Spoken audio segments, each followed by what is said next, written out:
औज़ुबिल्लाहिमिनश्शैतानिर्रजीम बिस्मिल्लाहिर्रहमानिर्रहीम। Soft analysis में तमाम अहबाब को खुशामदीद और पेश की ईद मुबारक। शायद आज आखिरी रोज़ा हो, तो इसलिए ईद मुबारक भी देनी ज़रूरी है। अल्लाह करे कि आप सब की ईदें जो है वो अच्छी और जो बड़ी खुश व खुर्रम तरीके से गुजरी और बहुत सारी अल्लाह पाक आपको ईदें मज़ीद नसीब फरमाए। तो आज हमने डिस्कशन ये करनी है कि चांद रात को क्या पीटीआई को एहतजाज करने जा रही है और उसके क्या इम्पैक्ट होगा। तो पीटीआई और इस्टेब्लिशमेंट की जो कोई बैकडोर डिप्लोमेसी थी या वो कोर कमांडर वाली डिप्लोमेसी थी या अली अमीन गंडापुर वाली, उसका क्या हुआ। और ये जो सिलेक्टेड हुकूमत है ये कितनी कमज़ोर है या कितनी ताकतवर है।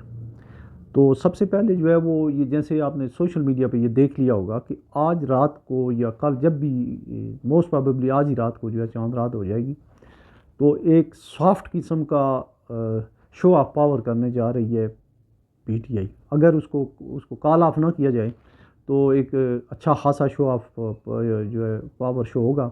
और उसमें जो है 9 मई की सारी जो 9 अप्रैल के हवाले से जो इमरान खान की हुकूमत चेंज हुई थी, बुनियादी तौर पे उसकी एक जो है ये एनिवर्सरी या सालगिरह है और उसके ऊपर एहतजाज रिकॉर्ड करवाया जाएगा। और डेफिनेटली पीटीआई जो एक नौजवानों की जमात है, खान साहब की एक बड़ा क्लाउड्स है और वो जो है वो अपने हिसाब से उन्होंने चीज़ों को मैनेज भी किया और बड़ा अच्छे तरीके से मैनेज किया। बहुत सारी गलतियाँ भी हुई हैं जिनमें जो उन्होंने 2 असम्बलियाँ अपनी जो डिज़ॉल्व की थी केपीके की और पंजाब की, उसका उन्हें बड़ा नुकसान भी हुआ।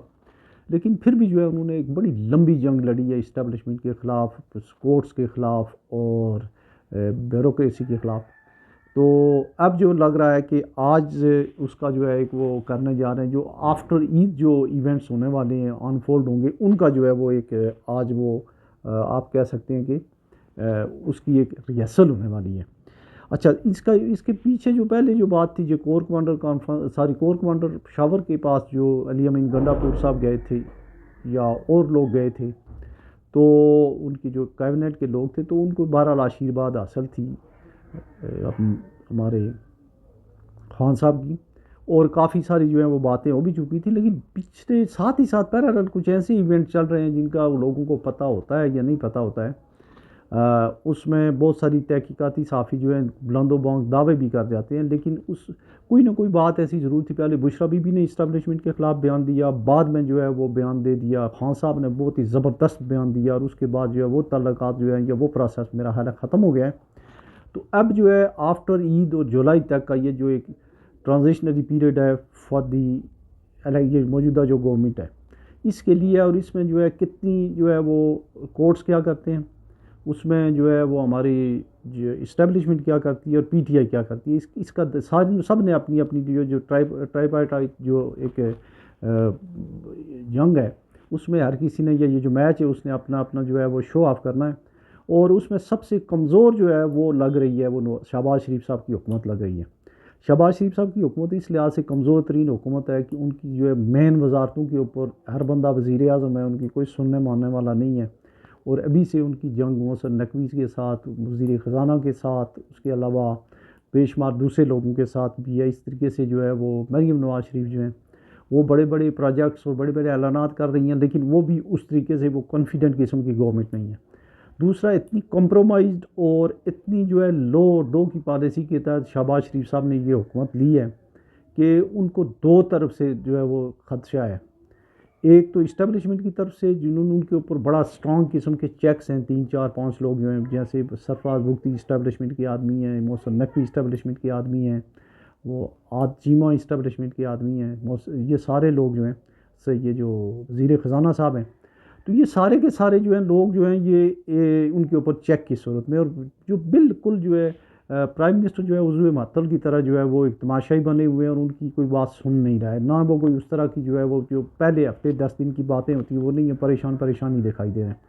तो इस लिहाज से जो है वो इनकी हुकूमत के ऊपर जो है वो 2 तरफ से दबाव है। इस्टेब्लिशमेंट का अलग दबाव है और जो ज़ाहिर है कि पीटीआई का तो दबाव है ही है। लेकिन इससे बढ़ के जो है नून लीग के अपने अंदरूनी खलफशार और एक बहुत बड़ा हिस्सा नून लीग का जो है वो डेफिनेटली उनसे अलग हो चुका है, वो या कोई खामोश तमाशाई बन गए, और उसमें वो हिस्सा जो है वो बिल्कुल जो है वो शहबाज शरीफ का हुकूमत का भी हिस्सा बनने के लिए तैयार नहीं, उनकी सपोर्ट करने के लिए भी तैयार नहीं।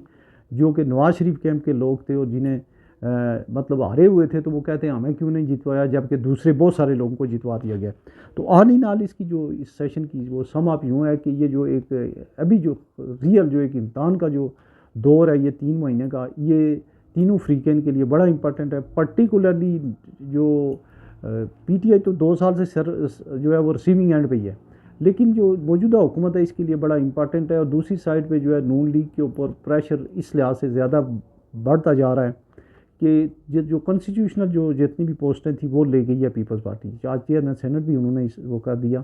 तो इस लिहाज से जो है वो नून लीग जो है वो प्रेशर में है बहुत ज़्यादा। पीटीआई जो है एक दफ़ा फिर उनका स्टैंड ऑफ हो गया है इस्टेब्लिशमेंट के साथ, और ये अगले 3 महीने जो है उसमें शायद इसका कोई जो नतीजा सामने आ जाए। लेकिन अभी जो एक अच्छी उम्मीद पैदा हुई थी कि शायद इस्टेब्लिशमेंट और इमरान खान की सुलह हो रही है, उसके इम्कानात जो है वो ख़त्म हो गए हैं। अपना ख्याल रखिएगा जी, अल्लाह हाफ़िज़।